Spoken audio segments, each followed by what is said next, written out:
Well, thanks. I'm joined by Indigenous Relations and Reconciliation Minister and Oak Bay Gordon Head MLA Murray Rankin. Thank you for being here. My pleasure. Tell me a bit about your career as you're preparing to wrap it up a bit here. Why are you choosing to step out of provincial politics? Well, it's only, I guess, because it's time, as they usually say in the cliches, to spend more time with my family. It's sometimes true. I've reached a stage of my career. I've been doing this for 12 years, if you include the federal work as MP and now my work in provincial politics. I just thought it was time. I thought it was a good time in my age and good time in my career to take a step away from politics. You've worn so many different hats, as an MP and doing interesting work there. What are some of the highlights of your career as you kind of reflect back on what you've done? You know, I really like the work that we achieved in Ottawa on physician-assisted dying, the medical assistance in dying. It was a very fraught, emotionally fraught and legally fraught exercise. I was the leader of the opposition point person on that. We were the official opposition then. And it was really amazing work, and I think we did a good job for Canadians on that. I was pleased to have worked with Eddie Charlie, somebody you may know here in Victoria, who with Kristen Sprigg was promoting something called the Orange Shirt Day, and that ended up as a private member's bill, which eventually became the National Truth and Reconciliation Day. So I found those two things were really interesting.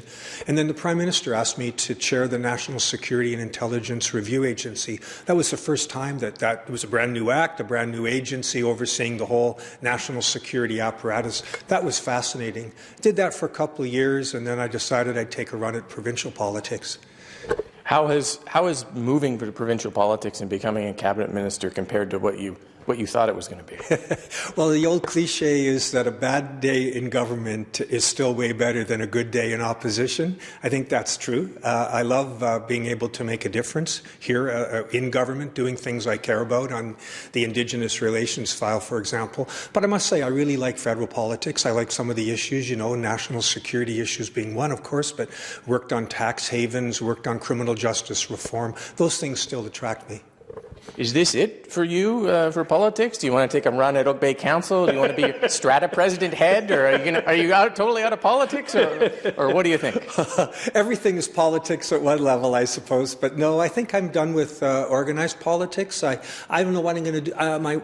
My friends ask me, what are you going to do now? And the answer is, I really don't know. Maybe the advice I've been given is to take a couple of months and not do things and just think about what you want to do next. And I got a couple of ideas. I could go back to my old law firm. I could do other things, but I really don't know at this stage, to be honest.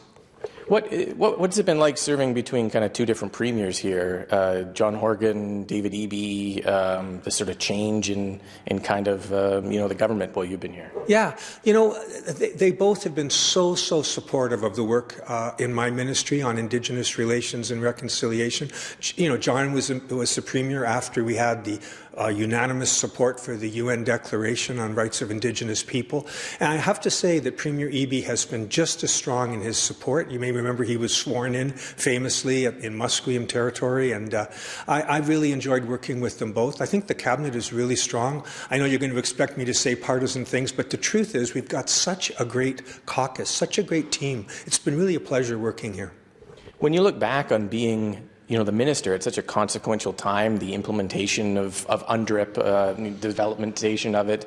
What do you think the kind of lasting legacy of the work that you're doing here in the day-to-day now is going to be 10, 20 years when you look back on it? There are people around who I think want to bring us back to the old days of roadblocks and expensive lawsuits and rancor and all of that. I honestly don't think British Columbians want that.